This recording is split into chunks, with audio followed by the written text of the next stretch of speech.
రోమీలకు రాసిన పత్రిక 12వ అధ్యాయము 1వ వచనం చదువుతున్నాను చూడండి. కాబట్టి సహోదరులారా, పరిశుద్ధమును దేవునికి అనుకూలమునైన సజీవ యాగముగా మీ శరీరములను ఆయనకు సమర్పించుకొనుడని దేవుని వాత్సల్యమును బట్టి మిమ్మల్ని బతిమాలుకొనుచున్నాను. ఇట్టి సేవ మీకు యుక్తమైనది. మరొకసారి చదువుతున్నాను చూడండి. కాబట్టి సహోదరులారా, పరిశుద్ధమును దేవునికి అనుకూలమైన సజీవ యాగముగా మీ శరీరములను ఆయనకు సమర్పించుకొనుడని దేవుని వాత్సల్యమును బట్టి మిమ్మల్ని బతిమాలుకొనుచున్నాను. ఇట్టి సేవ మీకు యుక్తమైనది. దేవుని సహాయార్థం ప్రార్థన చేద్దామండి. పరిశుద్ధుడా, పరలోకపు రాజా, మీకు వందనాలు స్తోత్రాలు చెల్లిస్తున్నాం. మా ప్రభువా, గొప్ప స్థానంలో తండ్రి అల్పుడైన నిలబెట్టాను ఆయన. మీరు మాకు ఇచ్చినటువంటి ప్రేమ కలిగిన లేఖనంలో నుంచి, పరిశుద్ధమైన గ్రంథంలో నుంచి నాయన ఒక వచన భాగాన్ని చదివాం నా ప్రభువా. ఆ వచన భాగాన్ని మాకు వివరించమని, సహాయం చేయమని, మా హృదయాలను తెప్పరిల్ల చేయమని, నీవే మహిమ ఘనత ప్రభావములు పొందమని, మీ ప్రియకుమారుడు మా ప్రభు అయిన యేసుక్రీస్తు వారిని మా మధ్యన హెచ్చించమని, సహాయం చేయమని, నీవే తోడు నీడయుండి సహాయం చేయమని మా ప్రభువును ప్రియరక్షకుడైన యేసుక్రీస్తు నామములో ప్రార్థించి బ్రతిమలాడి వేడుకొనిచున్నాం తండ్రి. ఆమెన్. ప్రియులారా, రోమీలకు రాసిన పత్రిక అపోస్తలుడైన పౌలు గారు రాశారనమాట. అపోస్తలుడైన పౌలు గారు రాశారు. ఆయన జీవితంలో అనుభవించి ఆయన ఏమైతే చేశాడో అది మనతో చెప్తున్నాడు అనమాట.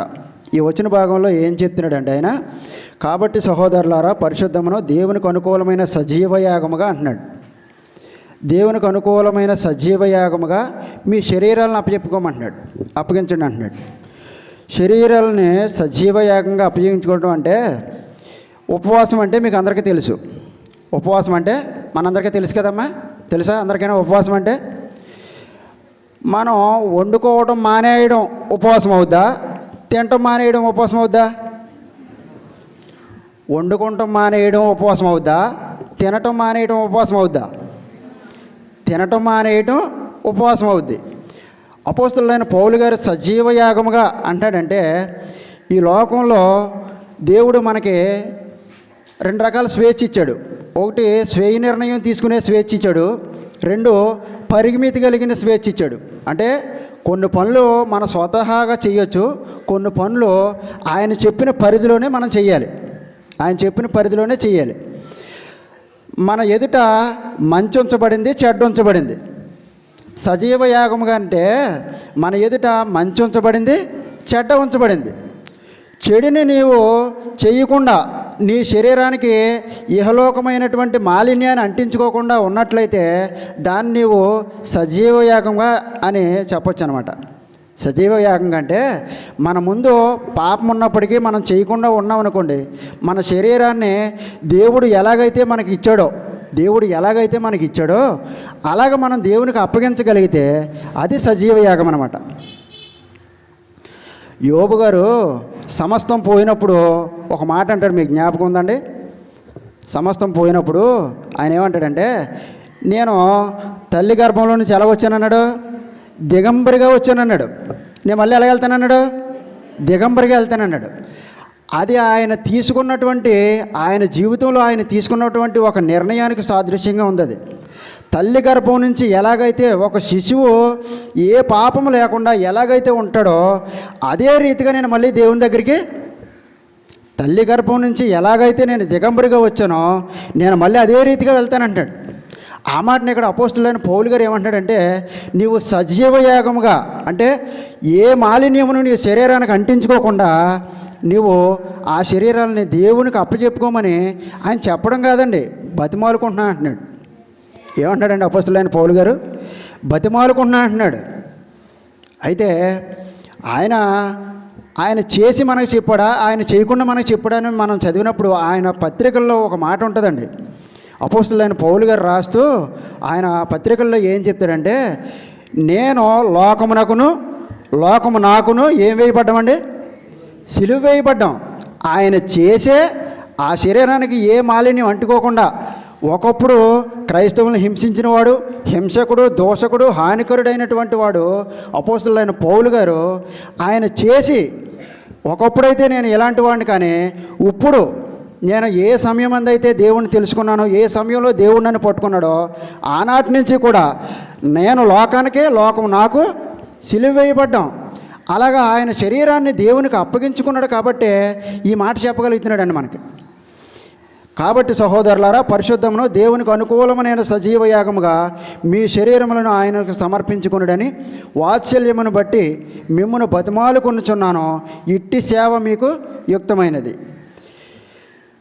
ఇహలోక మాలిన్యాన్ని అంటించుకోకుండా దేవునికి అనుకూలమైనటువంటి విధానంలో మన శరీరాలని మనం నడిపించగలిగి ఈ శరీరాన్ని ఆయనకు అప్పగించగలిగితే ఆ సేవ యుక్తమైనదండి. ఆ సేవ యుక్తమైనది. మనం దేవునికి మన హృదయాన్ని అర్పించుకోకుండా, దేవునికి మన హృదయంలో దేవుని వాక్యం లేకుండా చేసే కార్యం ఏదైనా సరే అది దేవునికి అంగీకారం కాదండి. అయితే అసలు మన శరీరాన్ని ఇంతగా ఇమ్మని ఆయన దేనికి బతిమాలుకుంటున్నాడు? అసలు మన శరీరం ఏమై ఉందంటే, ఇప్పుడు మనం పాటలో విన్నాం కదండి. మన పాటలో విన్నామా? పాటలో విన్నాం. బైబిల్ గ్రంథంలోకి చూద్దాం మన శరీరం ఏమై ఉందో. కొరింథీయులకు రాసిన మొదటి పత్రిక 3వ అధ్యాయము 16వ వచనం చదువుతుందని చూడండి. 3వ అధ్యాయము 16వ వచనం. మీరు దేవుని ఆలయమై ఉన్నారనియు దేవుని ఆత్మ మీలో నివసించుచున్నాడనియు మీరెరగరా? అమ్మ, మనం ఏమై ఉన్నామమ్మా? అర్థమైందమ్మా? నేను ఎప్పుడు వాక్యం ఎంచుకున్నా ఒక వచనాన్ని ఎందుకు ఎంచుకుంటున్నానంటే, మీకు జ్ఞాపకం ఉంటుందని, నాకు జ్ఞాపకం. అపోస్తలుడైన పౌలు గారు కొరింథీయులకు రాసిన పత్రికలు ఏమంటున్నాడంటే, మీరు దేవుని ఆలయమై ఉన్నారనియు దేవుని ఆత్మ మీలో నివసించుచున్నాడనియు మీరు ఎరగరా? మనం ఒకటి ఏమై ఉన్నాయంటే, మన శరీరం ఏమై ఉందంటే దేవునికి ఆలయమై ఉంది. దేవునికి ఆలయమై ఉంది. అంత మాత్రమే కాదు, కానీ రెండోదిగా హెబ్రీయులకు రాసిన పత్రిక 3వ అధ్యాయము 6వ వచనం చదువుతున్నాను చూడండి.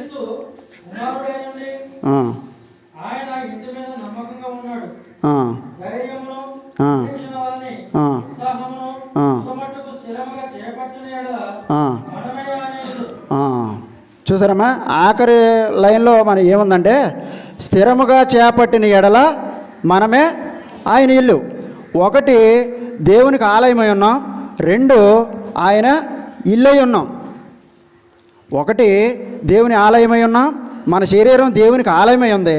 రెండోది ఆయన ఇల్లై ఉంది, ఆయన నివసించేటువంటి ఇల్లై ఉంది. మూడోది కూడా ఉంది.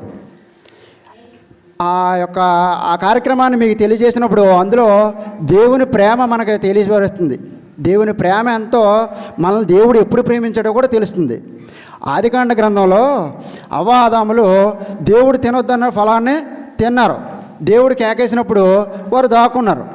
అయితే దేవుడు ఆ తప్పును బట్టి మానవుణ్ణి శపించలేదండి. మానవుణ్ణి శపించాడా? దేవుడు మానవుణ్ణి శపించలేదు. మానవుడు అంటే ఎంత ప్రేమో చూడండి. దేవుడు నరుని ఏ నేల నుంచి తీశాడో ఆదామును బట్టి ఆ నేలను శపించాడు. అవునంటారా కాదంటారా? మనల్ని శపించలేదండి దేవుడు, మనల్ని బట్టి నేలను శపించాడు. ఆదాముని ఏమన్నాడండి? అవ్వని ఏమన్నాడు? అవ్వకే అప్పుడు దాకా గర్భఫలం అంటూ ఉందా? లేదు. అంతకుముందు ఎవరన్నా పిల్లల్ని గట్టి ఏం కనలేదామె.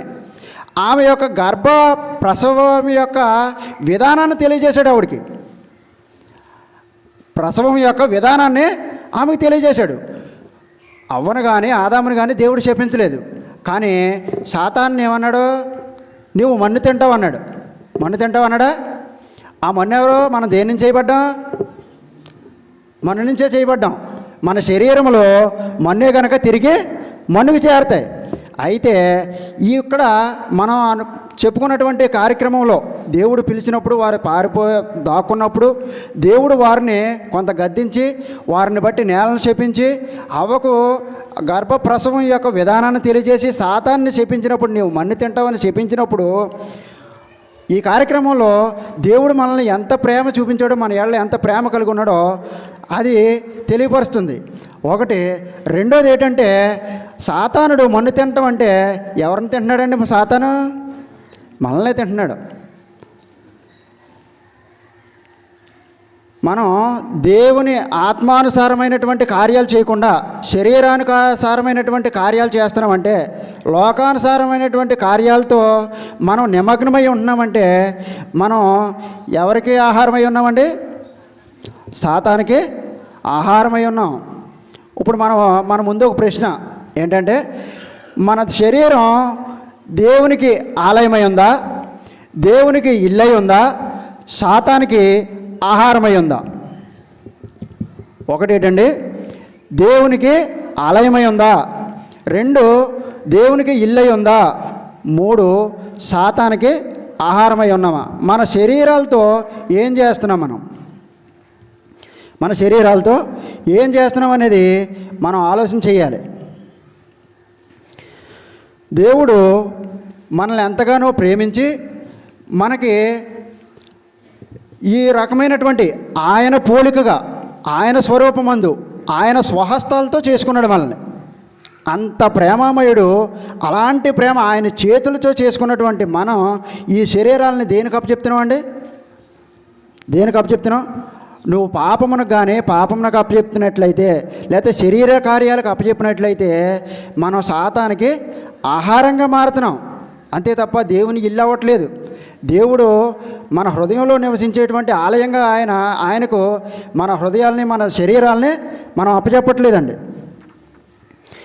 దేవునికి ఆలయం అనేటువంటి శరీరంతో, దేవుని ఇల్లైనటువంటి శరీరంతో మన ఇష్టమైన కార్యాలు చేయకూడదండి. దేవునికి ఇష్టమైన కార్యాలు చేయాలి. ఇర్మీయా గ్రంథంలో మీ హృదయము దోషారోపణ చేస్తుంది అని ఉంటుందండి. అంటే మన శరీరాలు మన యొక్క ఆత్మ నియంత్రణలో నడిపిస్తున్నామా మనం, లేదంటే మన హృదయము దోషారోపణ చేసేటువంటి మార్గంలో నడిపిస్తున్నామా? మన శరీరాలు ఒక తప్పు చేస్తుందంటే మన హృదయం దోషారోపణ చేస్తుంది. మన హృదయం దోషారోపణ చేస్తుందండి. నువ్వు ఈ తప్పు చేస్తున్నావు అని. అలాంటప్పుడు కూడా మనం గ్రహించలేకపోయినట్లయితే మన పైన ఆత్మ నియంత్రణ పోయినట్టు అనమాట. హృదయ దోషారోపణ చేస్తుందంటే మనకి ఆత్మ నడిపింపులో నడిపించబడట్లేదు అనమాట. మనం అంటే శరీర కార్యాలను చేస్తున్నాం అనమాట. సాతానికి ఆహారంగా మారుతున్నాం అనమాట. ఏమా, మనం ఆత్మ సంబంధమైన కార్యాలు చేయాలి. ఆత్మకు నిలయమైన మన శరీరాలతో ఆత్మ సంబంధమైన కార్యాలు చేయగలిగితే అప్పుడు మాత్రమే దేవుడు మన భక్తి జీవితాన్ని ఆయన ఆనందంగా స్వీకరిస్తాడు. నీవు చేసే భక్తికి నీకు ప్రతిఫలం దొరుకుతుంది అనమాట. అటు రీతిగా కాకుండా మన శరీర ఇష్టలను నెరవేర్చుకున్నట్లయితే దేవునికి అంగీకారమైన భక్తి కాదండి మనది ఎంత మాత్రము. అప్పగించుకోవడం అంటే ఎలా అప్పగించుకోవాలి? అది దేనికి అప్పగించుకోవాలి? ఒక కుటుంబాన్ని చూద్దాం. ఏమా, ఒక కుటుంబాన్ని చూద్దాం. కొరింథీయులకు రాసిన మొదటి పత్రిక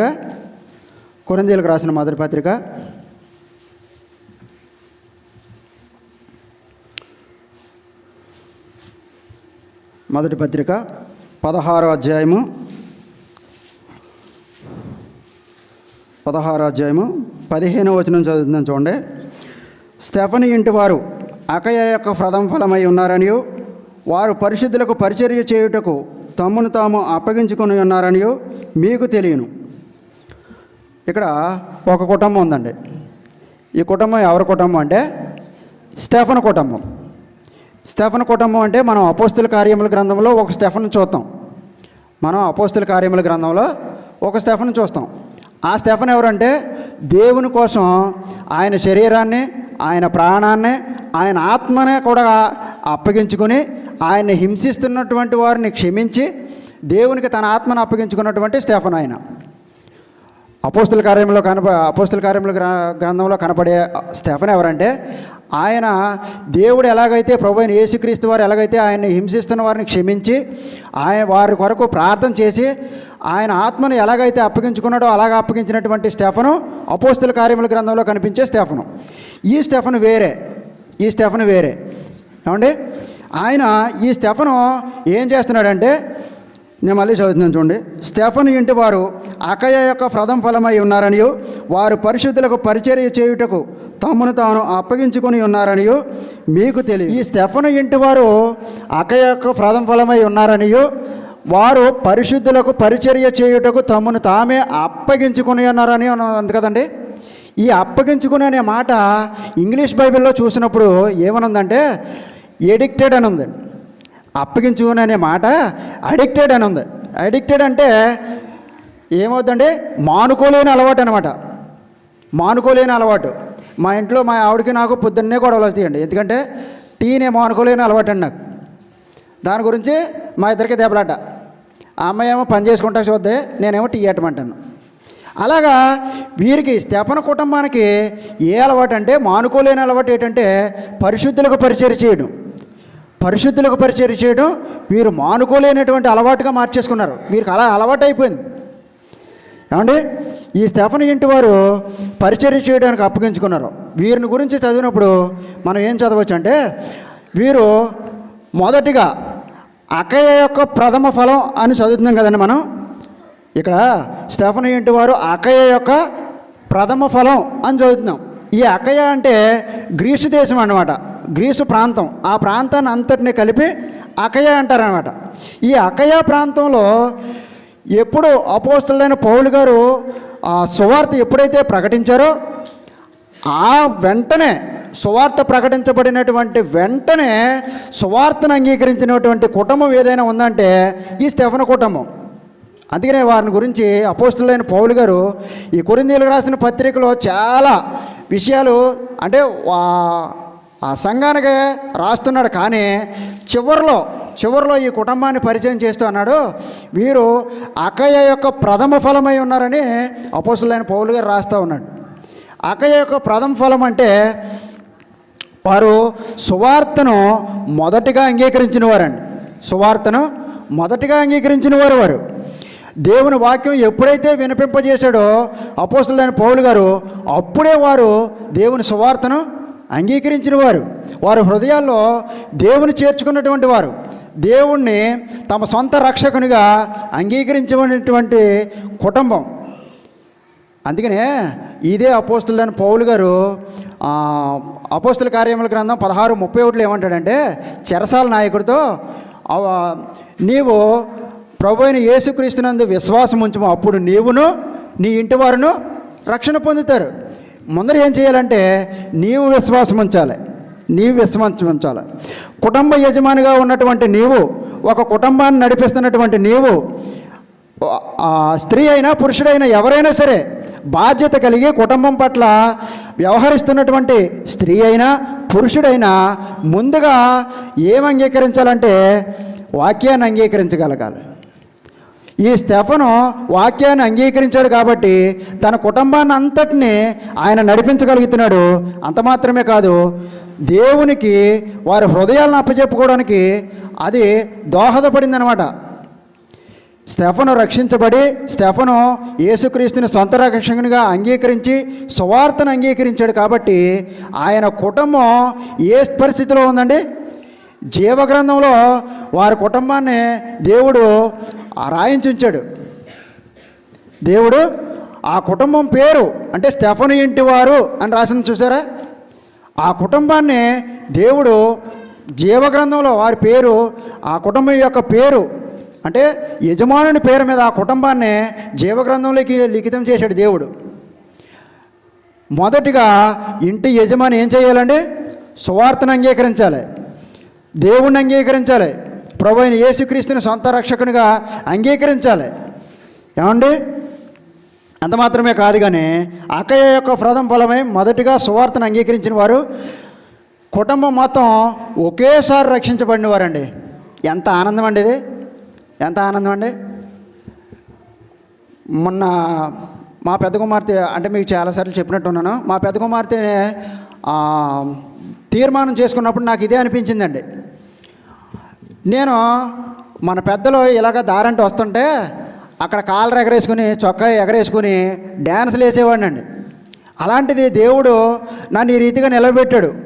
కానీ నా పెద్ద కుమార్తె నేను రక్షించబడేటప్పటికే ఎందుకు పెద్దోళ్ళు కాకపోయారు, వాళ్ళు కూడా మాతో పాటు ఎందుకు రక్షణ తీసుకోలేకపోయారు అనేటువంటి బాధ కలిగిందండి ఈ వాక్యం నేర్చుకున్నప్పుడు, ఈ వాక్యం విన్నప్పుడు. కానీ లేదంటే మా ప్రిన్సిపల్ గారి ద్వారా ఈ వాక్యం నేర్చుకుంటున్నప్పుడు కూడా నాకు ఏ బాధ కలిగిందంటే, నా కుమార్తెలు మాతో పాటు, నా భార్య నేను వేరువేరుగా తీసుకున్నాం కానీ అందరం ఒకసారి ఎందుకు రక్షించబడలేకపోయాం అనేటువంటి బాధ ఎక్కడో నాకు కలిగిందండి ఈ వాక్యం చదువుతున్నప్పుడు. ఈ వాక్యం విన్నప్పుడు మీకు ఏమైనా ఆలోచన ఏమైనా కలిగిందా మీకు?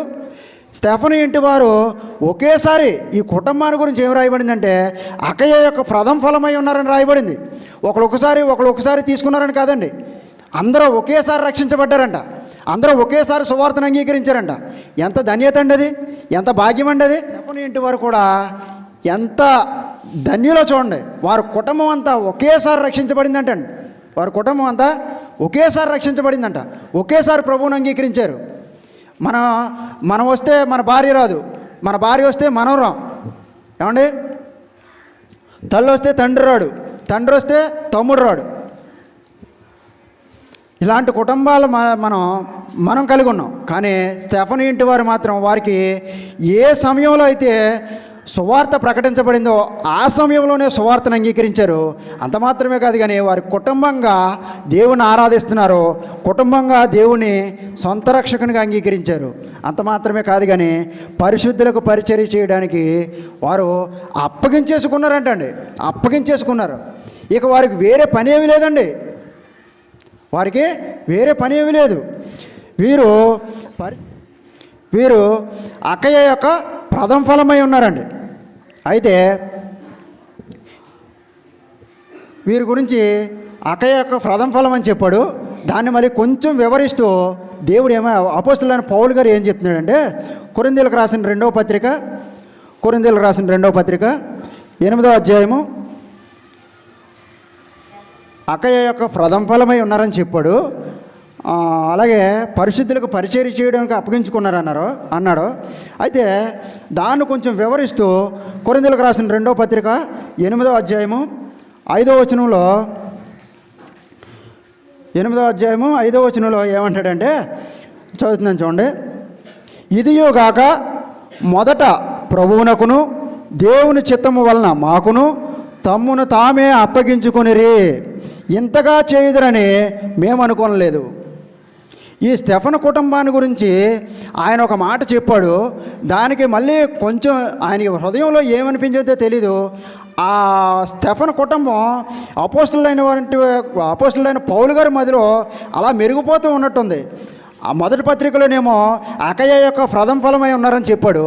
ఈ రెండో పత్రికలోకి వచ్చేసరికి అపోస్తలుడైన పౌలు గారు ఏం చెప్తున్నాడంటే, ఇదియోగాక మొదట ప్రభువునకును తరువాత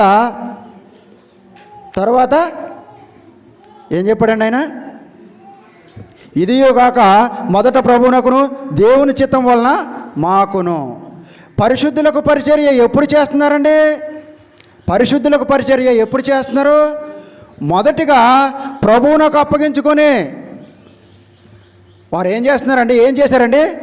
మొదటిగా ప్రభువునకు అప్పగించుకున్నారు.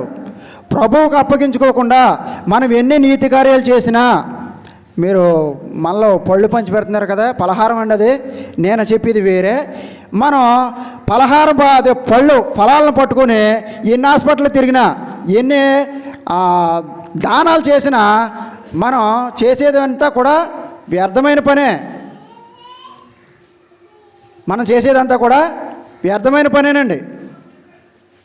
మనం ఎన్ని పళ్ళు దానం చేసినా మనం ఎక్కడికి వెళ్తామంటే పళ్ళు కొరకు చోటుకే వెళ్తాం. పళ్ళు కొరకు చోటు అంటే తెలుసు కదండి మీకు? అమ్మా, పళ్ళు కొరకు చోటు అంటే తెలుసా? ఎక్కడది పళ్ళు కొరకు చోటు? అది మనం ఎన్ని పళ్ళు అట్టుకుని హాస్పిటల్కి వెళ్ళినా ప్రభువుని అంగీకరించకపోతే, సువార్తను అంగీకరించకపోతే, ప్రభు అయిన యేసుక్రీస్తు వారిని నీ సొంత రక్షకుడిగా అంగీకరించకుండా, నువ్వు బాప్తీసం పొందకుండా నువ్వు ఎన్ని పళ్ళు అట్టుకుని వెళ్ళినా మనం పళ్ళు కొరకు చోటుకే వెళ్తాం. ప్రభు అయిన యేసుక్రీస్తుని వారిని అంగీకరించి ప్రభువుకు నీ హృదయాన్ని అప్పచెప్పుకొని నీ హృదయంలో దేవునికి స్థానాన్ని ఇచ్చినట్లయితే అప్పుడు నీవు చేసే కార్యం దేవుని యొక్క ఆత్మ సంబంధమైన కార్యంగా ఎంచబడద్ది. నీవు దేవుని కుమారుడిగా అంగీకరించబడతావు. ఏమా, దేవుణ్ణి అంగీకరించకుండా, సువార్తను అంగీకరించకుండా మనం చేసే కార్యాలన్నీ కూడా ఎందుకు పనిచేయని వ్యర్థమైన కార్యాలండి. మొన్న వారం నిలబడినప్పుడు అదే మాట చెప్పాను, ఇప్పుడు మళ్ళీ అదే మాట చెప్తున్నాను. యెషయా భక్తుడు చెప్పినటువంటి మాట ఏంటంటే, మీ నీతి కార్యములన్నీ ఆయన ముందర ఎలా ఉన్నాయంటే మురికి గుడ్డల వలె ఉన్నాయి. నీవు ప్రభువుని అంగీకరించకుండా చేసే ప్రతి కార్యం కూడా మురికి గుడ్డలతో సమానం. ఎన్నాళ్ళ నుంచి మనకు సువార్త వినిపింపజేస్తున్నారు పెద్దలు? ఎన్నాళ్ళ నుంచి నువ్వు వాక్యం వింటున్నావు? దేవుడు నీ ముందు ఎన్ని కార్యాలు చేశాడు, నీ జీవితంలో ఎన్ని కార్యాలు జరిగినాయి? ఎప్పుడైనా ఈ ఆలోచన వచ్చిందా? ఎప్పుడైనా సువార్తను అంగీకరించాలనే ఆలోచన కలిగిందా మనకి? ఎన్నాళ్ళ నుంచి వింటున్నాం మనం? ఎన్ని సంవత్సరాల నుంచి అదే స్థానంలో కూర్చుంటున్నాం మనం? ఎన్ని సంవత్సరాల నుంచి అదే స్థానంలో కూర్చుంటున్నాం మనం? ఆ గోడంలో కూర్చున్నప్పుడు నాకు అదే నవ్వు వచ్చిందండి. నేను కూర్చున్న ప్లేస్లో వేరే ఒకరు కూర్చునేవారు కాదు, ఆ గోడ పక్కంట. నేను కూర్చున్న ప్లేస్లో ఎవరో కూర్చునేవారు కాదు, ఆ ప్లేస్ నాదైపోయింది. ఏమ్మా, మందిరంలో ఎన్ని సంవత్సరాల నుంచి మనం అదే స్థానంలో కూర్చుని ఉన్నాం? మందిరంలో పెద్దల చేత ఎన్ని సంవత్సరాల నుంచి సువార్త వినిపింపజేస్తున్నారు మీకు? ఏ ఒక్కరైనా మన శరీరాన్ని కానీ మన ఆత్మను కానీ దేవునికి అప్పగించుకోగలుగుతున్నావా? అప్పగించుకోకుండా నువ్వు ఎన్ని నీతి కార్యాలు చేసినా అవి వ్యర్థమైన కార్యాలే, దేవుని ముందు మురికి కొట్టలే. ఒకవేళ ఈ లోకపరమైనటువంటి జ్ఞానం మనలో ఉంటే ఉండొచ్చు, ఈ లోకపరమైనటువంటి జ్ఞానం మనలో ఉంటే ఉండొచ్చు, లోకపరమైనటువంటి జ్ఞానంతో కూడినటువంటి కార్యాలు చేస్తే చేయొచ్చు. అవన్నీ కూడా ఈ లోక స్నేహం దేవునితో వైరమని మీరు ఎరగరా? ఈ లోక స్నేహం ఒకవేళ రాత్రికాలంలో విన్నాం కదండి, జ్ఞానితో సహవాసం చేసేవాడు ఏమవుతాడంట? జ్ఞాని అవుతాడు. ఒకవేళ ఈ లోకపరమైనటువంటి జ్ఞానితో నువ్వు సహవాసం చేసినట్లయితే నువ్వు జ్ఞాని అవుతావు, రైటే. కానీ అది ఏ జ్ఞానం అంటే ఇహలోకమైనటువంటి జ్ఞానం. ఆ తర్వాత చెప్పారు ఆయన పైలోకము నుండి వచ్చే జ్ఞానం అని, పైనుండి వచ్చే జ్ఞానం అని. ఆ జ్ఞానం ఉండాలి మనకి. మన కళ్ళ ముందు జరిగే ఒక విషయం చెప్పనండి మీకు, ఒక విషయం చెప్పనా? కోళ్ళ ఫారంలో కోళ్ళని వేస్తారు కదండి. కోళ్ళ ఫారంలో కోళ్ళని కానకు వచ్చే ఒక 5 ఈటలని వేస్తారు. ఒకటి ఏం చేద్దంటే దాని తెలివి అంతా ఉపయోగించి ఈ కనవ 4 ఈటలన్నిటిని పొడిచేసి లేదంటే అన్నిటి మీద దెబ్బలాడేసి అదొక్కటే మేత వేసేద్ది. అదొక్కటే ఏం చేసేద్దండి? మేత వేసేద్ది. మేత వేసేసాక అది నీట్గా కనపడే టయానికి యజమానికి తెలుస్తుంది, ఇది నీట్గా కనపడుతుంది అబ్బాయి అని చెప్పి దాన్ని ఒకసారి కాటా వేస్తాడు. 2.5 కేజీలు వచ్చిందని కదా, ఎక్కడికి వెళ్తుంది? చికెన్ షాప్కి వెళ్ళిపోద్ది. మితంగా తిన్నాయి 4 ఇక్కడ ఉన్నాయి. ఈ 4 ఈట్ల మీద దెబ్బలాడేసి ఈ లోకజ్ఞానం ఉపయోగించి శుభ్రంగా తిని పడుకుంది. ఏమైంది? కోతకి వెళ్ళిపోయింది. 2.5 కేజీలు వస్తే వెళ్ళిపోతుంది. ఈ లోకజ్ఞానం ఏం చేద్దంటే మనల్ని మరణానికి నడిపిస్తుంది తప్ప దేవుని సన్నిధికి నడిపించదు. దేవుని సన్నిధికి నడిపించదండి. ఈ లోకజ్ఞానం ఉపయోగించి మనం ఏదైనా చేసినట్లయితే అది దేవునికి అంగీకారం కాదండి, అంగీకారం కాదు. ఎప్పుడైనా ఈ సమయం అందైనా దేవుని సువార్తను అంగీకరించండి, దేవుని సొంత రక్షకునిగా అంగీకరించండి.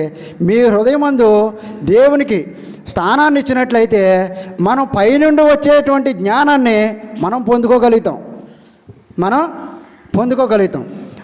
వీరు మొదటిగా ప్రభువునకు అప్పగించుకున్నారు అన్నమాట. వీరు ఎవరికి అప్పగించుకుని ఎవరికి పరిచర్య చేస్తున్నారంటే దేవునికి అప్పగించుకున్నటువంటి కుటుంబం ఈ స్టెఫను కుటుంబం. అమ్మా, జ్ఞాపకం ఉంచుకోండి. మనం ఎన్ని సంవత్సరాల నుంచి వింటున్నామో జ్ఞాపకం చేసుకోండి. మన కుటుంబాలు ఎన్ని రోజుల నుంచి అదే స్థానంలో కూర్చుని ఉన్నాయో, మన హృదయంలో దేవునికి ఏ మూలైనా చోటు ఉందా లేదా? లోక కార్యాలనే చేస్తున్నాం మనం. శరీరాన్ని ఇహమాలిన్యంతో అంటించుకొని ఈ లోక సంబంధమైనటువంటి కార్యాలను చేస్తున్నామా?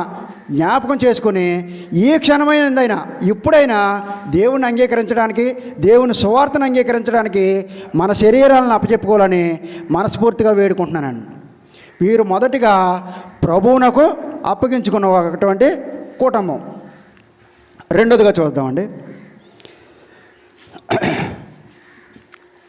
అప్పగించుకున్నారు. ఇలాంటి ఆలోచన ఇంకెవరిలో ఉంది అంటే, ఇంకెలాంటి ఆలోచన అంటే వీరు సువార్తకు అంగీకరించుకున్నారో, సువార్త పని చేస్తున్నారో, దేవుని సేవ చేస్తున్నారో, దేవునికి అప్పగించుకున్నారో అంత మాత్రమే కాదు, కానీ వారి హృదయాల్లో ఎప్పుడూ కూడా మందిరం గురించి ఆలోచనే ఉండేదనుకుంటున్నాను నేను. బహుశా దేవునికి అప్పగించుకున్నారంటే వారు ఎక్కడ ఉండేవారని ఆలోచన, దేవునికి అప్పగించేసుకున్నారండి వారు. వాళ్ళు ఎక్కడ ఉంటారని, వాళ్ళ ఇంట్లో తక్కువగా ఉంటారేమోనే. ఒకవేళ నా ఉద్దేశ ప్రకారం ఏ నైట్ పడుకుంటాకో వెళ్తున్నారేమో ఇంటికి, అంతే. దేవునికి అప్పగించేసుకున్నారంటే వారు సమూయేలుని హన్న దేవుని సన్నిధిలో విడిచిపెట్టేసింది. ఆయన ఎక్కడ ఉన్నాడండి? ఇంటికి వచ్చాడు? ఏమన్నా ఇంటికి వచ్చాడా? అలాగ మనం ఆలోచన చేయగలిగినప్పుడు ఈ స్టెఫను కుటుంబం దేవునికి అప్పగించేసుకున్నారంటే దేవుని మందిరంలోనే ఉండుంటారు బహుశా. ఏమండి? అయితే ఇలాంటి ఆలోచన ఇంకెవరికైనా ఉందా అంటే ఇంకా ఇద్దరు ముగ్గురులో మనం చూడవచ్చండి. ఒకరిలో చూద్దాం. ఎవరంటే వారు కోరహు కుమారులు అండి. కోరహు కుమారులు. కీర్తనల గ్రంథము 84వ అధ్యాయము. కీర్తనల గ్రంథము 84వ అధ్యాయము 2వ వచనం చదువుతుందని చూడండి.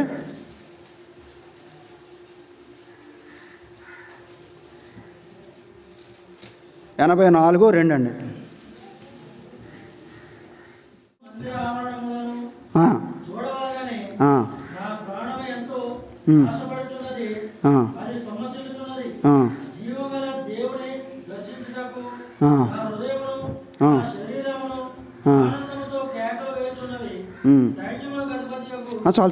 చాలు తమ్ముడు. యెహోవా మందిరావరణములను చూడవలనని నా ప్రాణము ఎంతో ఆశపడుచున్నది, అది సొమ్మచిల్లుచున్నది. జీవము గల దేవుని దర్శించుటకు నా హృదయమును నా శరీరమును ఆనందముతో కేకలు వేయుచున్నవి. కోరహు కుమారులు కీర్తనల గ్రంథంలో కొన్ని కీర్తనలు రచించారండి. వారు ఏమంటున్నారంటే నా ప్రాణం అంటున్నారు ఒక చోట, నా హృదయం అంటున్నారు, నా శరీరం అంటున్నారు, ఆత్మ అంటున్నారు. మళ్ళీ చదువుతున్నాను చూడండి. నా ప్రాణము ఎంతో ఆశపడుచున్నదని ఒక చోట అన్నారండి. జీవం గల దేవుని దర్శించుటకు నా హృదయం అన్నారు, నా శరీరం అన్నారు. ఏమండి? వారు ప్రాణాన్ని సూచించారు, మనకి హృదయాన్ని సూచించారు, శరీరాన్ని సూచించారు. అంటే ఈ స్టెఫను కుటుంబం కూడా వారి ప్రాణాలను అప్పగించుకున్నారు, వారి దేహాలను అప్పగించుకున్నారు, వారి శరీరాలను కూడా అప్పగించుకున్నారు. అంత మాత్రమే కాదు, కానీ వారి హృదయాలను కూడా అప్పగించుకున్నారు. అంటే వీరు ఎల్లప్పుడూ కూడా దేవుని సన్నిధిలో ఉండి దేవుని సేవకులకు కానీ దేవునికి కానీ సేవ చేస్తున్నారన్నమాట. అలాంటి కుటుంబం దేవుని గ్రంథంలో లిఖింపబడింది. వారి పేరు, ఆ యజమాని పేరు మీద ఆ కుటుంబాన్ని దేవుడు జ్ఞాపకం చేసుకొని వారి పేరు వ్రాయించాడండి. వారి పేరు వ్రాయించాడు. అయితే వీరు హృదయాల్ని అప్పగించుకున్నారు అని అంటే మనకొక మంచి ఉపమానం జ్ఞాపకం రావాలి. యేసుక్రీస్తు చెప్పినటువంటి ఉపమానాల్లో ఒక ఉపమానం మనకి జ్ఞాపకం రావాలి. వీరు ఎందుకు ఆ హృదయాన్ని అప్పగించుకోగలిగారు? అసలు ఎందుకని హృదయాన్ని అలా అప్పగించేసుకుని వారు దేవుని సేవ చేస్తున్నారంటే ఒక వచనం చదువుదాం చూడండి. మార్కు సువార్త 4వ అధ్యాయము 8వ వచనం అండి. మార్కు సువార్త 4వ అధ్యాయము 8వ వచనం చదువుతున్నాను చూడండి. కొన్ని మంచి నేలను పడెను, అవి మొలిచి పెరిగి పైరై 30 60 100 ఫలించెను. దేవుడు వారితో ఒక ఉపమానాన్ని చెప్పాడండి. అవి ఏంటంటే విత్తబడిన విత్తనాల ఉపమానాన్ని దేవుడు చెప్పాడు. ఇక్కడ ఏం చెప్తున్నాడంటే కొన్ని మంచి నేలను పడిని, అవి మొలిచి పెరిగి ఫైరై 30 60 ఫలించెను అంటున్నాడు. దానికి వివరణ 4వ అధ్యాయం, అదే 4వ అధ్యాయము 20వ వచనంలో చెప్పాడు చూడండి. 20వ వచనంలో ఏం చెప్పాడంటే మంచి నేలను విత్తబడిన వారు ఎవరనగా వాక్యమును విని దానిని అంగీకరించి 30 60 100 ఫలించేవారని చెప్పాను. ప్రభు అయిన యేసుక్రీస్తు ఆ ఉపమానాన్ని చెప్పి దాన్ని వివరిస్తూ కిందకు వచ్చి 20వ వచనంలో ఏం చెప్తున్నాడంటే ఈ 100 ఫలించేవారు ఆ మంచి నేలను పడ్డ విత్తనాలు, అనగా ఆ విత్తనాలు ఏంటంటే వాక్యం. ఆ నేల ఏదంటే మంచి హృదయం. విత్తబడిన విత్తనాల వాక్యం అయితే, ఈ మంచి నేల దేవుడు చెప్పినటువంటి ఉపమానంలో ఉన్నటువంటి మంచి నేల ఏదైతే ఉందో అది ఒక మంచి హృదయం.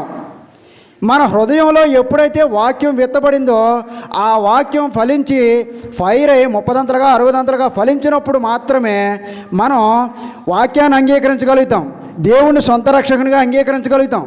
లేదంటే మన హృదయంలో ఎంతమాత్రం కూడా వాక్యానికి చోటు ఉండదండి. మనం ఎన్ని వాక్యాలు విన్నా, దేవుని సన్నిధిలో మనం ఎన్ని కార్యాలు చేసినా మనకి దేవుడు సొంత రక్షకుడు, మనల్ని సృష్టించింది ఆయన, నిన్ను నన్ను సృష్టించింది ఆయన, మనం ఆయన కొరకు నిర్మించబడ్డాం, ఆయన నామం యొక్క ఘనత కొరకు నిర్మించబడ్డాం, ఆయనకి కీర్తి కలిగేలాగా మన నడవడిక ఉండాలి అనేటువంటి గ్రహింపు మనలో ఎంత మాత్రమో కలగదండి. అలాంటి గ్రహింపు ఈ స్టెఫను కుటుంబంలో కలిగింది అంటే వీరి హృదయాలు ఎలాంటివండి? వీరి హృదయాలు ఎలాంటివండి? కొన్ని విత్తనాలు ఎక్కడ పండి అని దేవుడు చెప్పాడు? మంచి నేలను పండి. అంటే వీరి హృదయాలు ఎలాంటివి? మంచి హృదయాలు వారివి. మంచి హృదయాలు కాబట్టి వారు వాక్యాన్ని అంగీకరించగలిగారు, వాక్యానికి వారు హృదయంలో స్థానం ఇవ్వగలిగారు, దేవుణ్ణి అంగీకరించగలిగారు. దేవుని సేవ చేయడానికి, పరిశుద్ధులకు పరిచర్య చేయడానికి వారిని వారు అప్పగించేసుకున్నారంటండి. వారికి మానలేనటువంటి అలవాటు అయిపోయిందండి, మానలేనటువంటి అలవాటు అయిపోయింది అది. అటువంటి బాధ్యత, అటువంటి ధన్యత మనమందరం పొందుకోవాలని ప్రేమపూర్వకంగా వేడుకుంటూ మిమ్మల్ని కూడా బతిమాలుకుంటున్నానండి.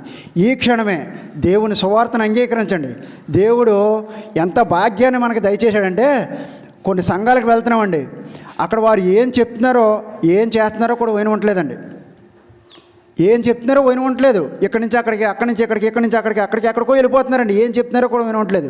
కానీ ఒక వివరణాత్మకమైన ఆత్మ సంబంధమైనటువంటి మాటలు మనకు ప్రతిరోజు, ప్రతినిత్యం, ప్రతి వారం మనం పొందుతున్నాం.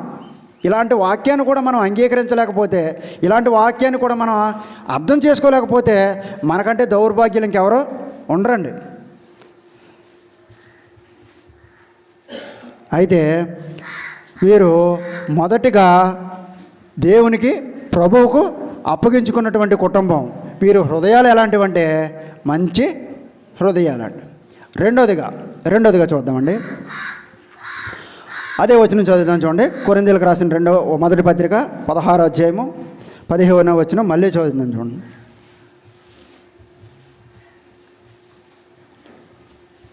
16-15 వచనం నేను మళ్ళీ చదువుతున్నాను చూడండి. స్టెఫను ఇంటి వారు అకయ యొక్క ప్రథమ ఫలమై ఉన్నారనియో, వారు పరిశుద్ధులకు పరిచర్య చేయుటకు తమ్మును తాము అప్పగించుకున్నారనియో మీకు తెలియను. వీరు మొదటిగా ప్రభువుకు అప్పగించుకున్నారండి. రెండోదిగా వీరు ఏం చేస్తాక అప్పగించుకున్నారంటే పరిశుద్ధులకు పరిచర్య చేయడం అండి. పరిశుద్ధులకు పరిచర్య చేయడానికి అప్పగించుకున్నారు. పరిశుద్ధులకు పరిచర్య చేయడం అంటే దేవుని సన్నిధిలో ఎవరైతే తీర్మానం చేసుకొని, దేవునికి ఎవరైతే వారి హృదయాలను అప్పగించుకొని, ఎవరైతే దేవుని వారి హృదయంలో సొంత రక్షకునిగా అంగీకరించారో వారందరికీ వీరు ఏం చేస్తున్నారంటే అనుదినం పరిచర్య చేయడమే, అనుదినం పరిచర్య చేయడమే.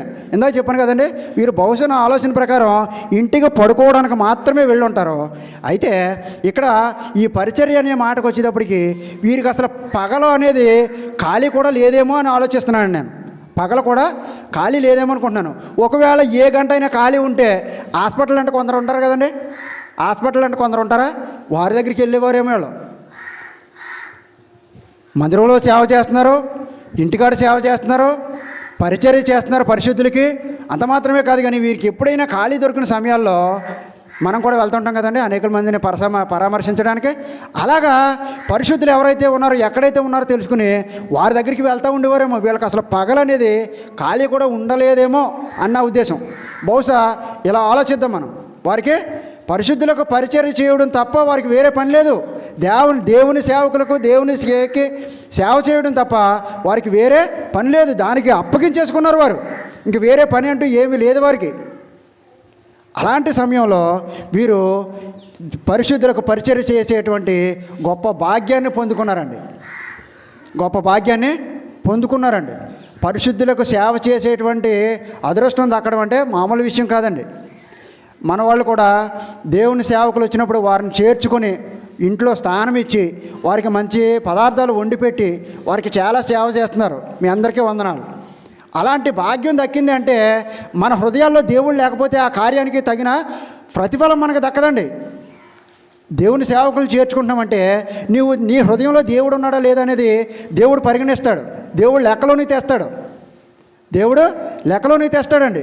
మన హృదయంలో దేవుడు ఉండి మన ఇంట్లో దేవుని దైవజనులకు స్థానం ఇచ్చినట్లయితే దాన్ని దేవుడు పరిగణలో తీసుకుంటాడండి. నీవు చేసేటువంటి కార్యం ఆత్మ సంబంధమైన కార్యం అయి ఉంటుంది. ఏమా ఆ రీతిగా వీరు మొదటిగా దేవునికి అప్పగించుకున్నారు, రెండోది పరిశుద్ధులకి పరిచర్య చేయడానికి అప్పగించేసుకున్నారండి. అయితే వీరు అప్పగించుకున్నారు కదా, కానీ ఆ సంఘం ఎలాంటిదని దేవుడు పరిశుద్ధుడు అపోస్తులైన పౌలు చెప్తున్నాడంటే ఆ సంఘం ఎలాంటిదో అదే అపోస్తులైన పౌలు ఫస్ట్ నుంచి మొదటి కొరింథీ పత్రిక ఫస్ట్ నుంచి కూడా అయ్యే భాగాలు ఉంటాయండి. ఆ సంఘం ఎలాంటిదో ఆ సంఘంలో ఏమున్నాయో ఇయే చెప్తున్నాడు అపోస్తులైనటువంటి పౌలు గారు. లాస్ట్లో 16వ అధ్యాయంలో లాస్ట్లో చివరి వచనాల్లో ఈ కుటుంబాన్ని గురించి చెప్పాడు. కానండి ఫస్ట్ నుంచి కూడా ఏమున్నాయంటే ఆ సంఘంలో ఏముందో, ఆ సంఘంలో ఉన్నటువంటి గలిబీలు ఎలాంటిదో, ఆ సంఘంలో ఏమి లేదో ఇలాంటివన్నీ చెప్పుకొచ్చాడండి. చదువుదాం చూడండి. మొదటి అధ్యాయం 10వ వచనం చదువుతున్నాను చూడండి. సహోదరులారా, మీరందరూ ఏకభావంతో మాట్లాడవలనని మీలో కక్షలు లేక ఏక మనస్సుతోనూ ఏక తాత్పర్యముతోనూ మీరు సన్నద్ధులై ఉండవలనని మన ప్రభు అయిన యేసుక్రీస్తు పేరట మిమ్మును వేడుకొనుచున్నాను.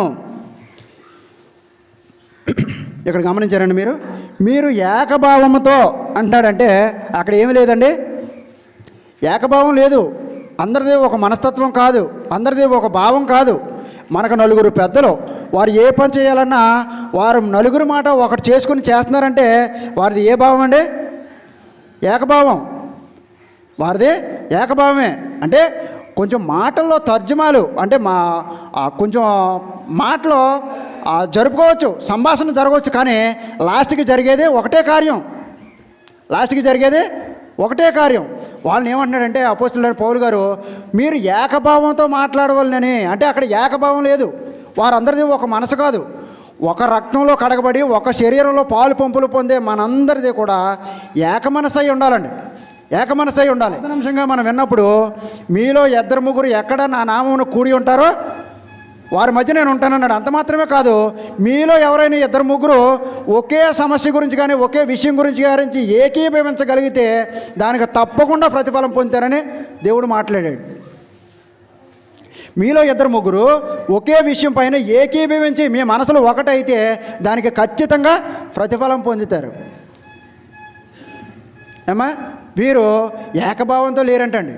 అయినప్పటికీ కూడా ఈ స్టెఫను ఇంటి వారు పరిచర్య చేయడానికి అప్పగించుకున్నారన్నమాట.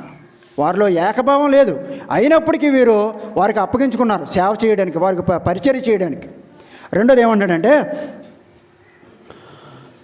మీరు ఏకభావంతో మాట్లాడవాలని, మీలో కక్షలు లేక ఏక మనస్సుతోనూ ఏకతాత్పర్యంతోనూ మీరు సన్నద్ధులై ఉండవాలని మన ప్రభు అయిన యేసుక్రీస్తు పేరట మిమ్మల్ని వేడుకొనిచున్నాను. మీలో కక్షలు లేక, వీళ్ళలో ఏమున్నాయంటే కక్షలు ఉన్నాయి. వీరికి ఏక మనసు లేదు, ఏక తాత్పర్యం లేదు, కక్షలు ఉన్నాయి. వీరిలో కక్షలు ఉన్నాయి. అంత మాత్రమే కాదు కానీ వారిలో కక్షలు గ్రూపు భేదాలు కూడా ఉన్నాయంటండి. ఒకడేమో అపోలో వాడినని, ఒకడేమో పౌలు వాడినని, ఒకడేమో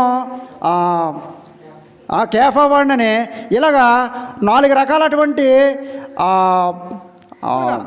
వారు గ్రూపులుగా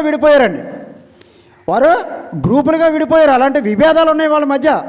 అయినప్పటికీ కూడా ఈ స్టెఫను కుటుంబం వారిని ప్రేమించగలిగింది, వారికి పరిచర్య చేయగలిగింది. అమ్మా మీరు ఎవరమైనా సరే మనం మీలో ఒకరి వేళలో ఒకడు మిక్కటమైన ప్రేమ కలిగి ఉండండి అన్నాడు దేవుడు. అంత మాత్రమే కాదు కానీ మీలో ఒకరి గురించి ఒకడు ఏం చేయమన్నాడండి? గొప్పవానిగా ఎంచుకోమన్నాడు. మీలో ఒకరికంటే ఒకడు గొప్పవానిగా ఎంచుకోమన్నాడు. నాకంటే చిన్నవాడు అయినప్పటికీ మోసే దగ్గర నేను చాలా విషయాలు నేర్చుకుంటాను. మోసే మంచి మంచి పుస్తకాలు కొంటుంటాడు. వాళ్ళ ఇంటికాడ ఒక చిన్న లైబ్రరీ ఉంటుంది.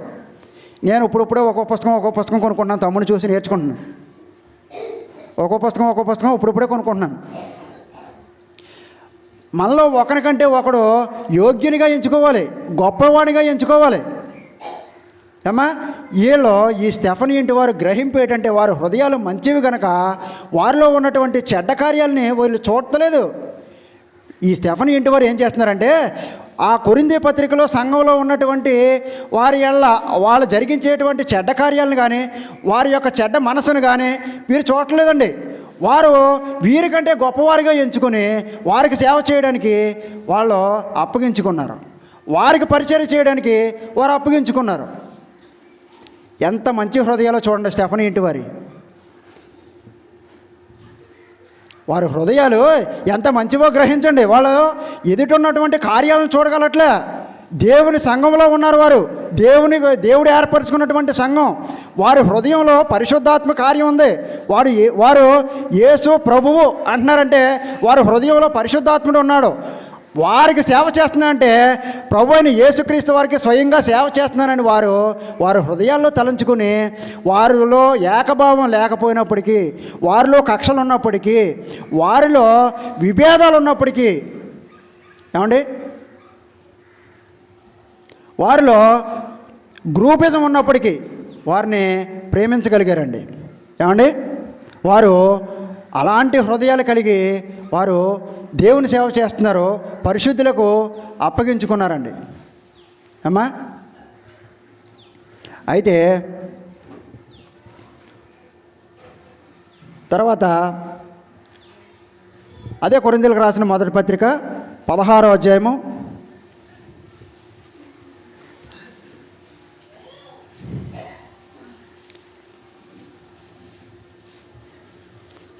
కొరింథీయులకు రాసిన పత్రిక 16వ అధ్యాయము క్షమించండి 3వ అధ్యాయానికి రండి. కొరింథీయులకు రాసిన మొదటి పత్రిక 3వ అధ్యాయము 1వ వచనం చదువుతున్నాను చూడండి. 1వ వచనం చదువుతున్నాను చూడండి. సహోదరులారా, ఆత్మ సంబంధమైన మనుషులతో మాట్లాడినట్లు నేను మీతో మాట్లాడలేకపోతిని. శరీర సంబంధమైన మనుషులే అనియు క్రీస్తునందు పసిపెట్టలే అనియు మీతో మాట్లాడవలసి వచ్చాను. ఇక్కడ ఏమంటాడంటే అపోస్తలుడైన పౌలు గారు వీరిని గురించి, ఆ సంఘం గురించి, కొరింథీలో ఉన్నటువంటి సంఘంలో ఉన్నటువంటి మనుషుల గురించి ఏమంటాడంటే, సహోదరులారా, ఆత్మ సంబంధులైన మనుషులతో మాట్లాడినట్లు నేను మీతో మాట్లాడలేకపోతిని. శరీర సంబంధులైన మనుషులే అనియు. వారు ఎవరంటండి? శరీర సంబంధులు. వారు శరీరానుసారమైనటువంటి కార్యాలు చేసేవారు, వారు ఆత్మ సంబంధమైనటువంటి వారు కారు. అపోస్తలుడైన పౌలు గారు మనం మాటలు అర్థం చేసుకోగలిగితే, ఆయన మాటలు మనం అర్థం చేసుకోగలిగినట్లయితే ఇక్కడ ఏమంటున్నాడంటే, ఆత్మ సంబంధులైన మనుషులతో మాట్లాడినట్టు మీతో నేను మాట్లాడలేకపోతున్నాను. మీరు శరీర సంబంధులే కాబట్టి మీరు శరీర సంబంధులతో మాట్లాడినట్టు మీతో మాట్లాడుతున్నాను. అంటే వీళ్ళు ఎవరండి? శరీర సంబంధులు. 1 ఏకభావం లేదు, 2 కక్షలు ఉన్నాయి, 3 వారిలో విభేదాలు ఉన్నాయి, 4వది ఏంటంటే వారు శరీర సంబంధులు. అయినప్పటికీ కూడా ఈ స్టెఫను కుటుంబం వారిని ప్రేమించగలిగిందండి, వారిని ప్రేమించగలిగింది. వారికి పరిచర్య చేయడానికి అప్పగించుకున్నారు, దేవుని సేవ చేయడానికి వారు అప్పగించుకున్నారు. ఎంత మంచి హృదయాలండి వారివి, ఎంత మంచి హృదయాలండి. ఇలాంటి మంచి హృదయం ఉండగలిగితేనే మనం దేవుని వాక్యాన్ని అంగీకరించగలుగుతాం. ఇంత మంచి హృదయాలు మనం అయితే కనుక మన హృదయంలో దేవునికి స్థానం ఉంటుంది. మనం విన్న వాక్యం మన హృదయంలో ఫలించేటువంటి కార్యం జరుగుద్ది. మన హృదయాలు మంచివి కానప్పుడు ఎంతసేపు కూడా లోకానుసారమైనటువంటి వాటి మీదే మన ఆలోచన ఉంటుంది. ఆత్మ సంబంధమైనటువంటి దాని మీద మన ఆలోచన ఎంత మాత్రము కూడా ఉండదండి. వారిలో ఏకభావం లేదు, ఏకతాత్పర్యం లేదు, కక్షలు ఉన్నాయి, విభేదాలు ఉన్నాయి. వారు శరీర సంబంధులు, ఆత్మ సంబంధులు కారు. అయినప్పటికీ కూడా వీరు పరిచర్య చేయడానికి అప్పగించుకున్నారంటండి. వీరి హృదయాలు ఎంత మంచివండి. ఇలాంటి హృదయం కలిగి మనం దేవుని సన్నిధిలో ఉన్నట్లయితే దేవుని వాక్యం మనలో ఫలిస్తుందండి.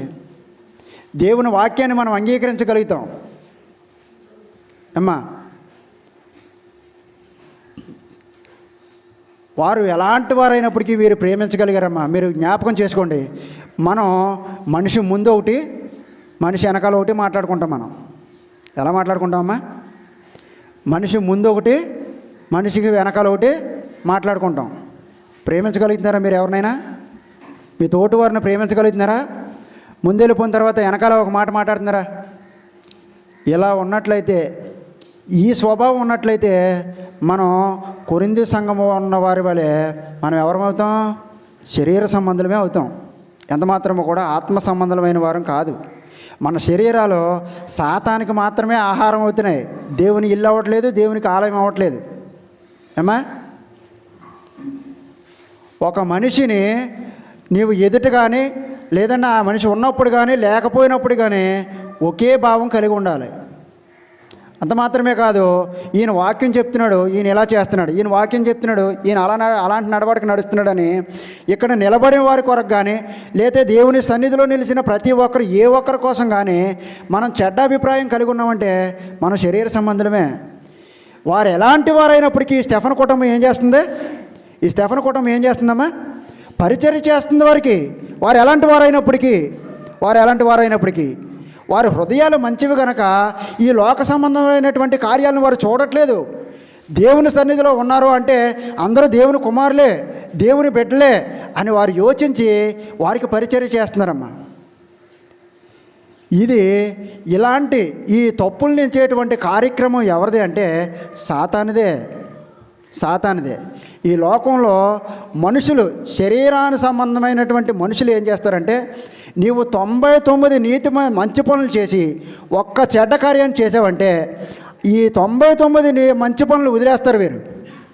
శరీరానుసారమైనటువంటి మనుషులు ఏం చేస్తారంటే ఈ 99 మంచి పనులను విడిచిపెట్టేసి నీవు చేసినటువంటి ఒక్క తప్పిదం ఏదైతే ఉందో దాన్నే ఎలిగేషన్లో తీసుకొస్తారు. పలానోడు ఇలా చేశాడు, పలానోడు ఇలా చేశాడు, పలానోడు ఇలా చేశాడు, దాన్ని మాత్రమే ఎలివేషన్లో తీసుకొస్తారు. కానీ దేవాతి దేవుడు నిన్ను నన్ను ప్రేమించి ఆయన స్వహస్తాలతో నిన్ను నన్ను చేసుకొని ఆయన స్వహస్తాలతో నిర్మించి నీలో నాలో జీవవాయువును ఊది మనల్ని జీవాత్మగా చేసినటువంటి ప్రేమామయుడైనటువంటి దేవుడు నీవు 99 తప్పులు చేసి ఒక్క మంచి పని చేస్తే దేవుడు మాత్రం ఆ ఒక్క మంచి పనిని బట్టి నిన్ను దేవుని కుమారుడిగా అంగీకరిస్తాడు. ఎప్పుడైనా గ్రహించారా ఈ విషయాన్ని? అమ్మా, రోగికే వైద్యుడు కానీ అని మనం చాలా వచనాలు, చాలా వర్తమానాల్లో వింటున్నాం. మనం సువార్త కూటాల్లో ప్రతిసారి వింటున్నాం వచ్చినవి ఏంటంటే పాపులకే రక్షకుడు, పాపుల కోసమే ఆయన వచ్చాడు. రోగికే వైద్యుడు ఆయన.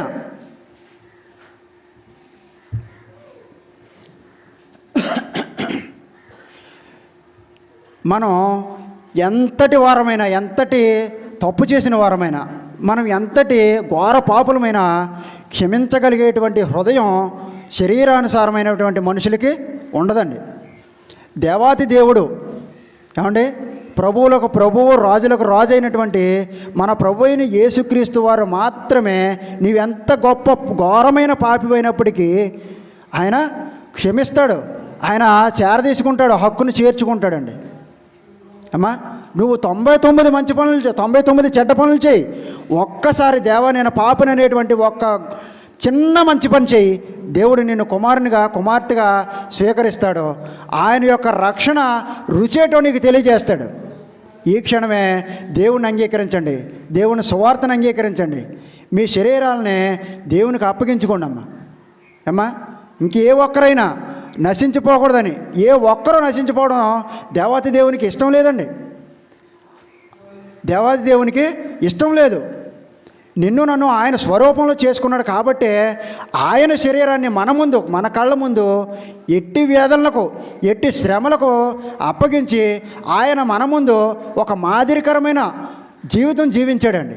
అపోస్తులైన పౌలు గారు మన మూలవచనంలో చదువుకున్నట్టు సజీవ యాగముగా సమర్పించుకున్నాడు, అప్పగించుకున్నాడు. అంటే అలా అప్పగించుకున్నటువంటి ఒక వ్యక్తి ఎవరైనా ఉన్నారంటే ఆయన ప్రభు అయిన యేసుక్రీస్తు వారు ఒక్కరు మాత్రమే. నీతిమంతుడు లేడు, ఒక్కడునూ లేడు. నీతిమంతులు లేడండి, ఎవరో నీతిమంతులు లేరు. అటువంటి రీతిగా మనకు మాదిరికరమైనటువంటి జీవితం 30 సంవత్సరాలు తల్లిదండ్రులకు విధేయులుగా ఉండి 3.5 సంవత్సరాలు తండ్రి అయిన దేవునికి విధేయతగా నడుస్తూ ఆయన ఏ పని అయితే అప్పగించాడో ఆ పని చేస్తూ ఒక నింద కానీ లేదంటే ఒక నేరారోపణ కానీ చేయడానికి వీల్లేనట్లుగా నేరారోపణ చేయడానికి కానీ ఆయన మీద నింద మోపడానికి వీలు లేనటువంటి ఒక నిందారహితుడిగా ఒక యోగ్యునిగా దేవుడు తండ్రి ఎలాగైతే పంపించాడో అలాగే ఆయన శరీరాన్ని అప్పగించున్నట్లుగా మనకు లేఖనాలు తెలియజేస్తున్నాయండి. ఆ రీతిగా మనం కూడా మన శరీరాలని ఆయన ఎలాగైతే మనకి ఇచ్చాడో అదే రీతిగా మనం మన శరీరాలని ఆయనకి అప్పగించుకోవాలి. సజీవ యాగం కంటే ఎటువంటి లోక మాలిన్యాన్ని అంటించుకోకుండా ఆయనకి మన శరీరాలను అప్పగించుకోగలగాలి. అప్పుడు మాత్రమే మన నీతి కార్యాలు మనం చేసినటువంటి మంచి పని దేవుడు పరిగణలో తీసుకుంటాడండి. నువ్వు చేసే ప్రతి పని కూడా లెక్కలోనికి వస్తుంది. లేదు నువ్వు శరీరాన్ని ఆయనకు అప్పగించకుండా దేవుణ్ణి ప్రభువుని అంగీకరించకుండా నువ్వేం చేసినా ఒక్క మాట వ్యర్థంగా నువ్వు మాట్లాడే ప్రతి మాటకు ఆయన లెక్క అడుగుతాడు. అమ్మా అర్థమైంది కదమ్మా. మొదటిగా వారు ప్రభువుకు అప్పగించుకున్నారు, రెండోదిగా వారు పరిశుద్ధులకు పరిచర్య చేయడానికి వారిని వారు అప్పగించుకున్నారమ్మా. మూడోదిగా చూడండి. అదే కొరింథీయులకు రాసిన మొదటి పత్రిక 16వ అధ్యాయము 17వ వచనం చదువుతున్నాను చూడండి. 17వ వచనం చదువుతున్నాను చూడండి.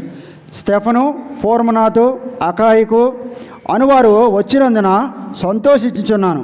మీరు లేని కొరతను వీరు నాకు తీర్చి నా ఆత్మకును మీ ఆత్మకును సుఖము కలుగు చేసిరు కనుక అట్టివారిని సన్మానించుడి. ప్రభువుకి పరిచర్య చేశారు, ప్రభు సేవ చేస్తున్నారు. అంత మాత్రమే కాదు కానీ పరిశుద్ధులకు సేవ చేస్తున్నారు, పరిశుద్ధులకు పరిచర్య చేస్తున్నారు. అంత మాత్రమే కాదు కానీ ఇక్కడ అపోస్తులైన పౌలు గారు చెరసాలలో ఉన్నప్పుడు ఏమండి వారు అక్కడ ఉన్నప్పుడు వీరు చెరసాలలో కాదండి ఒక ప్రాంతంలో ఉన్నప్పుడు అంటే మనం ఎలా అర్థం చేసుకోవచ్చు అంటే వీరు అక్కయ్య యొక్క ప్రథమ ఫలమై ఉన్నారు కదా, వీరు అక్కయ్య యొక్క ప్రథమ ఫలమై ఉన్నారు. ఈయన ఈ పత్రిక ఎక్కడి నుంచి రాస్తున్నాడంటే రోమా నుంచి రాస్తున్నాడు అనుకోవచ్చు మనం. అటువంటి ఈ పత్రిక రాస్తున్నటువంటి స్థానానికి వీరు వెళ్ళారనమాట. ఎవరెవరినంటే స్టెఫను, ఫోర్మనాతు, అకాయికు వీరు ముగ్గురు అపోస్తులైనటువంటి పౌలు ఉన్నటువంటి ఆ ప్లేస్కి వీరు వెళ్ళారు. కనవాళ్ళు ఎవరు వెళ్ళలేదండి, వీరు వెళ్ళారు. వీరు వెళ్ళినందుకు అపోస్తులైన పౌలుకి ఏం కలిగిందంటండి, మళ్ళీ చదువుతున్నాను చూడండి. స్టెఫను, ఫోర్మనాతు, అకాయికు అని వారు వచ్చినందున సంతోషించుచున్నాను. మీరు లేని కొరత వీరు నాకు తీర్చి నా ఆత్మకును మీ ఆత్మకును సుఖము కలుగజేసిరు కనుక అటువారిని సన్మానించుడి. ఒకటి అపోస్తులైన పౌలు గారికి వీరు వెళ్ళటం వలన ఏం కలిగిందంటే సంతోషం కలిగింది. మన పెద్దలకు కానీ దైవ సేవకులకు కానీ ఎవరికైనా మన ఎడల మనం ఎదురుపడినప్పుడు కానీ మనతో మాట్లాడుతున్నప్పుడు కానీ సంతోషం అనేటువంటి కార్యం వారి హృదయాల్లో కలిగిందంటారా? మనం చేసేటువంటి కార్యాలు కానీ మనం చేసేటువంటి భక్తి జీవితం కానీ మన సేవకులకి మనల్ని ఎవరైతే ఆత్మ సంబంధమైన వరములలోనికి నడిపించి నిన్ను నన్ను దేవుని సన్నిధిలో నిలవబెట్టారో ఆత్మీయ తండ్రులైనటువంటి సేవకులకు నీ ద్వారా కానీ నా ద్వారా కానీ ఎప్పుడైనా ఆనందం కలిగిందా లేదా అనేటువంటి సంతోషం కలిగిందా లేదా అనేటువంటి ఆలోచన మనలో పుట్టాలి. మనలో ఎవరమైనా దేవుని సేవకునికి ఎదురుపడినప్పుడు దేవుని సేవకుని మదిలో ఆనందం కలిగిందమ్మా, బాధ కలుగుతుందా? మన నడవడిక దేవుని సేవకునికి ఆనందం కలిగిస్తుందా, సంతోషం కలిగిస్తుందా, లేకపోతే మన నడవడిక బాధ కలిగిస్తుందా అనేటువంటి ఆలోచన ప్రతి ఒక్కరిలో కలగాలి. వీరు ముగ్గురు వెళ్ళారంట. అపోస్తులైన పౌలు గారికి సంతోషం అయిపోయిందంట. ప్రభువునందు ఆనందించండి, మరలా చెప్పుచున్నాను ప్రభువునందు ఆనందించండి అన్నాడు. అలాంటి ఆనందం ఎవరి వలన కలిగిందంటే అపోస్తలుడైన పౌలు గారికి ఎవరి వలన కలిగిందండి? ఈ స్టెఫను, ఫొర్మనాతు, అకాయికు వీరు ముగ్గురు వెళ్ళినందువలన ఆయనకు సంతోషం కలిగింది. అంత మాత్రమే కాదని లాస్ట్ లైన్లో ఏమంటాడంటే సుఖము కలిగింది. సుఖము కలిగిందంటండి. అపోస్తలుడైన పౌలు గారికి ఏం కలిగిందండి? సుఖము కలిగింది ఆయనకి. ఏమా అంటే సుఖం అంటే ఆయన బాధలో ఉన్నప్పుడు వీళ్ళు ఓదార్చుంటారు. ఆయన ప్రాణానికి ఇది లేనప్పుడు అంటే సుఖం లేనప్పుడు వీరు ఒకవేళ సేద తీర్చుంటారు. సుఖము అంటే సేద తీర్చడమే కదండి. సుఖం అంటే పిల్లోడికి బాగా జ్వరం ఉందమ్మా, మనం ఏం చేస్తాం? ఎత్తుకొని వాడిని ఓదార్చి వాడిని నిద్రపోయేదాకా మనం ఏం చేస్తాం? ఏదో జోలపాట పాడతామో లేకపోతే ఏదో ఒకటి చేస్తాం. అలాగా వీరు ఏం చేశారో తెలీదు. ఈ స్టెఫను, ఫొర్మనాతు, అకాయికు అనేవారు వీరు ఏం చేశారో తెలియదు దేవుని సేవకునికి. ఆయనకి సంతోషం కలిగింది, రెండోది సుఖం కలిగింది. మన ఎడల మన నడవడిక ద్వారా ఎప్పుడైనా దేవుని సేవకులకు కానీ లేకపోతే మనతో ఉన్నటువంటి మన సహోదరులు కానీ ఎవరికైనా సుఖం కానీ సంతోషం కానీ కలిగిందమ్మా? ఒకరు బాధలో ఒకరు మనం ఆదరించుకోగలుగుతున్నామా? వీరు వెళ్ళినందుకు అపోస్తలుడైన పౌలు గారికి సుఖం కలిగిందంటండి. సుఖం కలిగిందంట. ఏమండి వీరు వెళ్ళి వారికి ఏం చేశారో తెలియదు కానీ ఆయన సేద తీర్చబడ్డాడు. అపోస్తలుడైన పౌలు గారు సేద తీర్చబడ్డాడండి. అపోస్తలుడైన పౌలు గారు సేద తీర్చబడ్డాడు. ఆయనకి సుఖం కలిగిందంటండి. ఏమ్మా ఈ సేద తీర్చే పని ఎవరిదే? ఈ సేద తీర్చే పని ఎవరిదే? 23వ కీర్తనలో ఆయన ఒక వచనం రాయించాడు కీర్తనాకారుడు. ఏమనంటే నా ప్రాణమునకు ఆయన సేద తీర్చుచున్నాడు. సేద తీర్చే పని ఎవరిదండి? దేవునిది. వీళ్ళు ఎవరు పని చేస్తున్నారు? దేవుని పని చేస్తున్నారు. దేవుని పని చేస్తున్నారు, దేవునికి సేవ చేస్తున్నారు. అలాగే దేవుని సన్నిధిలో నిలిచినటువంటి ప్రతి బిడ్డ కూడా, ప్రతి వ్యక్తి కూడా దేవుని కుమారులని గుర్తెరిగి వారి మంచి హృదయాలు కాబట్టి వారు ఎలాంటి వారైనప్పటికీ వారిలో ఏమున్నప్పటికీ దాన్ని గ్రహించకుండా వారు దేవుని కుమారులని గుర్తెరిగి వారికి పరిచర్య చేయడానికి వీరు అప్పగించేసుకున్నారు. 1 ప్రభువుకు అప్పగించుకున్నారు, 2 పరిశుద్ధులకు అప్పగించుకున్నారు, 3 దేవుని సేవకులకు అప్పగించుకున్నారు. ఈ రీతిగా ఇటువంటి గొప్ప బాధ్యత, ధన్యత ఎవరినైనా సంతోషపరిచేటువంటి భాగ్యం మనకుందా? మన జీవితాల్లో ఉందమ్మా? మన జీవితాల్లో ఉందా? ఈ భాగ్యం ఎప్పుడు కలుగుద్ది అంటే మనం ఎప్పుడైతే ప్రభు అయిన యేసుక్రీస్తుని వారిని సొంత రక్షకునిగా అంగీకరించి మన హృదయాల్లో చోటిస్తామో అప్పుడు మాత్రమే మనకి కలుగుద్ది అమ్మా. అప్పుడు మాత్రమే మనం ఈ భాగ్యాన్ని పొందగలుగుతాం. మనం లేకుంటే ఈ భాగ్యాన్ని మనం పొందలేం. ఈ సేద తీర్చే పని ఎవరిదంటే దేవుని పని. వారు ఎవరి పని చేస్తున్నారంటే దేవుని పని చేస్తున్నారు. ఈ రకంగా వారు వెళ్ళినందువలన ఈ స్టెఫను, ఫొర్మనాతు, అకాయికి వెళ్ళినందువలన దేవుని సేవకునికి సంతోషం కలిగింది, సుఖం కలిగింది. వారు ఏం చేశారన్నది తెలియదు. ఈ సంతోషం కలిగిందనే మాట దేవాతి దేవుడు కూడా చెప్పలేదు. దేవాతి దేవునికి ఇక్కడ ఈ లోకంలో మనిషి కుమారుడు ఉండడానికి కొంత స్థలమైనా లేదు. ఆయనకి సంతోషం అనేది లేదు. కానీ నీవు గురించి నా గురించి పడిన శ్రమల్లో ఆయన ఒక్క ఆనందాన్ని వెతుక్కున్నాడు. ఏ ఆనందం అంటే అది తండ్రి అయిన దేవుడు ఏ ఆజ్ఞ అయితే ఆయనకు విధించాడో, ఏ మాట అయితే చెప్పాడో ఆ మాటను సంపూర్ణం చేస్తున్నాననేటువంటి ఆనందం ఆయనలో ఉంది. అంతే కాబట్టి ఆయన నోరు తెరవలేదు. అంత శ్రమనైనా సరే ఆయన ఆనందంగా స్వీకరించగలిగాడు నీ కోసం, నా కోసం. రెండోది ఏంటంటే ఏ ఒక్కరూ నశించిపోకుండా నన్ను విశ్వసించి ప్రభువైన యేసుక్రీస్తు వారిని ఎవరైతే విశ్వసిస్తారో వారు ఎంత మాత్రం నశించిపోరండి. వారు నరకపాత్రులుగా ఎంచబడరు. ఏమా వారందరూ కూడా నన్ను విశ్వసించిన వారందరూ తండ్రితో నేను ఎక్కడైతే ఏ స్థానంలో ఉంటున్నానో, ఏ సన్నిధిలో ఉంటున్నానో వారందరినీ నేను ఆ చోటుకి తీసుకెళ్ళగలుగుతాను అనేటువంటి ఆనందంతో ఆయన శ్రమలు అనుభవించాడు మన కోసం. గమనించారమ్మా? ఎప్పుడైనా గ్రహించారా? ఇలాంటి ధన్యత, ఇలాంటి గొప్ప భాగ్యం మనకు కలగాలంటే మనం ఏం చేయాలండి? ప్రభు అయిన యేసుక్రీస్తుని సొంత రక్షకునిగా అంగీకరించాలి. అంగీకరించాలి. ఎప్పుడు అంగీకరించాలంటే మనం ప్రసంగాల్లో వింటున్నాం కదా, నేడు అనే సమయం ఉండగానే గ్రహించాలి. లాస్ట్గా ఒక వచనం చదువుకుని ముగించుకుందామండి. కొరింథీయులకు రాసిన రెండవ పత్రిక 6వ అధ్యాయము 2వ వచనం చదువుతుందని చూడండి. అనుకూల సమయమందు నీ మొరను ఆలకించితిని, రక్షణ దినమందు నిన్ను ఆదుకుంటుని అని ఆయన చెప్పుచున్నాడు కదా. ఇదిగో ఇప్పుడే మిక్కిలి అనుకూలమైన సమయము, ఇదే రక్షణ దినం. నేడు అను సమయం ఉండగానే రేపు మనది కాదు. ఈరోజు చనిపోయే వారందరూ మనం దారిలో వెళ్తుంటే 2-3 ఫ్లెక్స్లు కనపడతాయి. ఆ ఫ్లెక్స్ల్లో చూసేదంతా కూడా ఓ 30-40 సంవత్సరాల లోపల వాళ్ళే. దేవుడు ఒక ఆజ్ఞ ఇచ్చాడు, ఒక బలమైనటువంటి మాట చెప్పాడు ఆయన. నీ యవ్వన కాలమున దేవుని కాడి మోయట నరునికి మేలు అన్నాడు.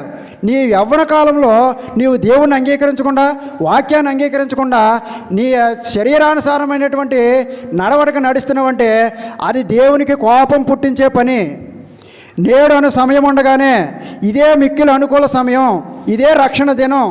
ఈ సమయం అందే నువ్వు సువార్తను అంగీకరించగలిగితే, ప్రభువుని సొంత రక్షకునిగా అంగీకరించగలిగితే ఆ ధన్యత, ఆ భాగ్యము స్టెఫను ఇంటి వారు ఎలాగైతే జీవగ్రంథంలో వారి పేరు వ్రాయబడిందో, రేపొద్దున ఆయన యొక్క తీర్పు దినమందు ఆయన యొక్క ఆ పీఠం ముందు నిలబడినప్పుడు మన పేర్లు ఆ జీవగ్రంథంలో ఉన్నట్లయితే నీవు నేను తీర్పులోనికి వెళ్ళక మరణంలో నుంచి జీవంలోనికి దాటించబడతాం.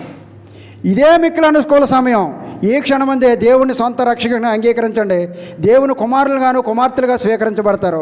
ఇట్టి బాధ్యత, యోగ్యత మనందరం పొందుకోవాలని దేవుని పేరట కోరుకుంటూ ఈ వచన భాగాలను ముగిస్తున్నాను. దేవుడు తన పరిశుద్ధ వాక్యం దీవించును గాక.